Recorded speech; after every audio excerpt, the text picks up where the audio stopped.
11 अप्रैल और 12 अप्रैल का दिन सिंह राशि के लोगों के लिए कैसा होने वाला है। चलिए सबसे पहले इन दो दिनों के तिथि, नक्षत्र और योग के बारे में बात करते हैं। ये जो 11 अप्रैल का दिन है, ये शनिवार का दिन है। कृष्ण पक्ष की नवमी तिथि रहेगी। चंद्रमा शनि की राशि मकर राशि में विराजमान होंगे। इससे जो योग बनेंगे वो सिद्ध नाम का योग, साध्य योग और सर्वार्थ सिद्धि योग बनने वाला है। इसके अलावा इस दिन बुध का भी राशि परिवर्तन है। बुध देव अपनी नीच राशि मीन राशि में प्रवेश करेंगे, जहां पर ये चतुर्ग्रही योग और बुधादित्य योग का निर्माण करेंगे। इसके बाद 12 अप्रैल की बात की जाए तो ये कृष्ण पक्ष की 10वीं तिथि रहेगी। चंद्रमा मकर राशि श्रवण नक्षत्र में, और योग जो बनेगा वो साध्य और शुभ नाम का योग बनेगा। अब इनका जो प्रभाव है, ये जो योग बने इन दो दिनों में, इनका प्रभाव कैसे आपको प्रभावित करेगा, क्या चीजें आपके लिए अच्छी होंगी, किन चीजों में आपको सावधानी रखनी होगी, चलिए इसके बारे में विस्तार से जान लेते हैं। देखिए, दोनों दिनों की मैं एक साथ बात करूंगी क्योंकि ये राशिफल चंद्र राशि पर आधारित है और चंद्रमा दोनों दिन मकर राशि में है। लेकिन आगे बढ़ने से पहले एक छोटा सा ही निवेदन है। चैनल पर पहली बार आए हैं तो चैनल को सब्सक्राइब करके जुड़ जाएं मेरे चैनल के साथ। अब ये जो आपके 12वें घर के स्वामी है चंद्रमा, ये मकर राशि में बैठे हैं और अपनी राशि पर ही दृष्टि डाल रहे हैं, यानी अपनी ही राशि को देख रहे हैं। तो ये थोड़ा सा मानसिक जो शांति है ना, उसमें थोड़ा दिक्कत आपको देखने को मिल सकती है क्योंकि 12वें घर के स्वामी है। तो थोड़ा सा वहां ध्यान रखने की आवश्यकता है। छठे घर पर इनकी दृष्टि रहेगी और छठे घर में जो दृष्टि नहीं, छठे घर में जो इनकी स्थिति है, 12वें घर पर अपनी राशि पर दृष्टि रहेगी, तो थोड़ा सा मेंटल पीस नहीं मिल पाएगा। बस इसकी वजह से थोड़ा तनाव हो सकता है। इसके अलावा क्या चीजें रहेंगी, अगर आपकी हॉबी किसी तरह की गार्डनिंग की है तो आप उन चीजों में अपने आप को व्यस्त रख के अपने दिन को बेहतर बना सकते हैं, अपने मन को तरोताजा कर सकते हैं। अपने अपनों के साथ थोड़ा वक्त बिताएंगे तो भी यहाँ चीजें जो हैं वो बेहतर होती हुई दिखाई देंगी। देखिए, ये जो छठा भाव है ना, जहां पर चंद्रमा विराजमान है, ये छठा भाव रोग, रिपु, ऋण और साथ में सेवा का भाव भी है।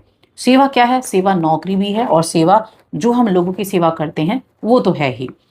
तो इसीलिए नौकरी पेशा जातकों के लिए थोड़ा सा टेंशन देने वाला दिन जरूर रहने वाला है। लेकिन कुछ ऐसी चीजें होती है ना, कहते हैं ना कि जब एक चीज खराब होती है तो कुछ अच्छी चीजें भी दिखाई देती हैं।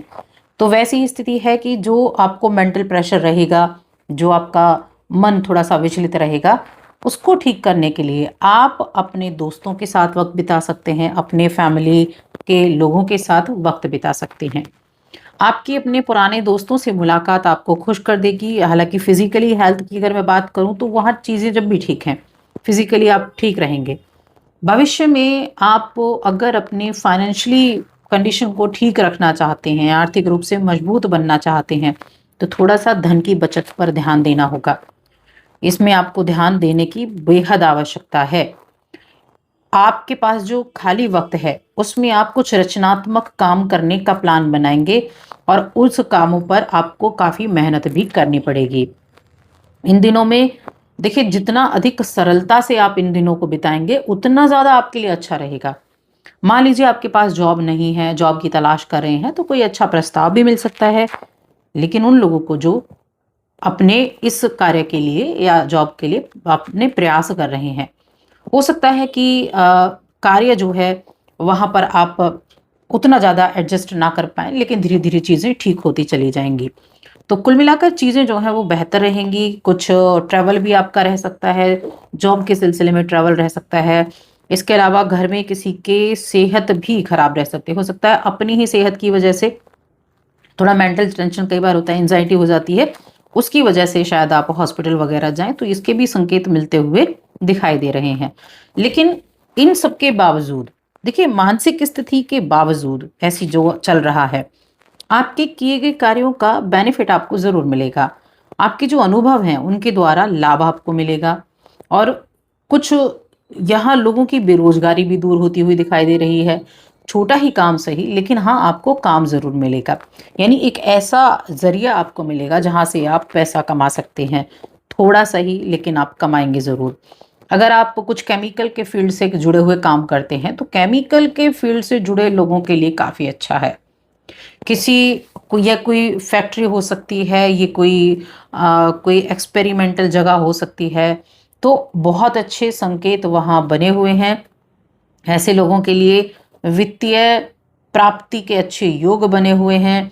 इससे संबंधित कोई भी काम क्यों ना हो, कोई ऐसा आप बिजनेस कर रहे हैं जहां उसकी बहुत ज़्यादा ज़रूरत पड़ती है, तब भी कुछ नए अवसर, खुली आंखों से व्यक्ति जब देखता है तो कुछ नए अवसर आपको देखने को मिलते हैं।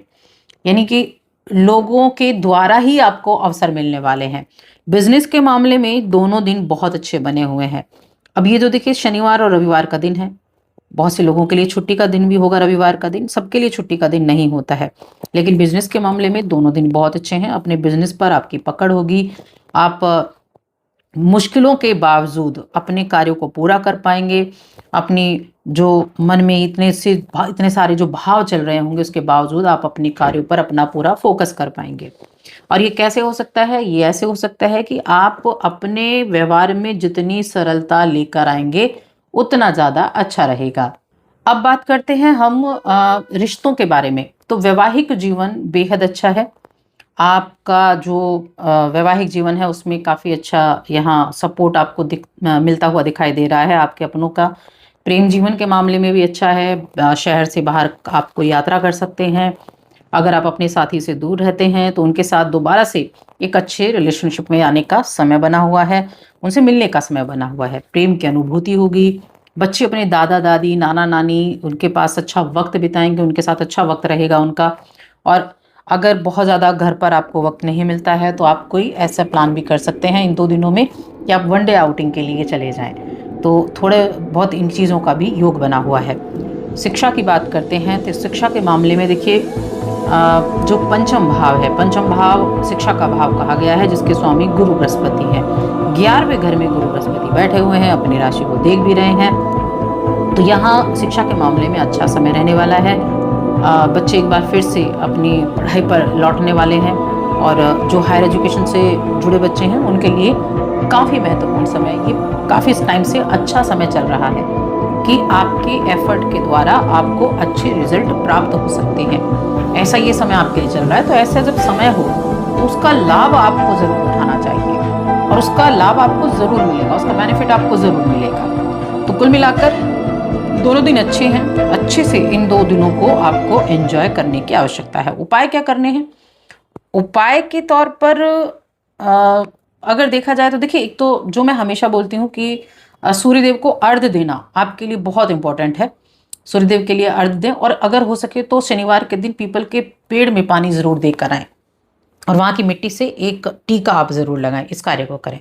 तो बस आज की इस वीडियो में इतना ही।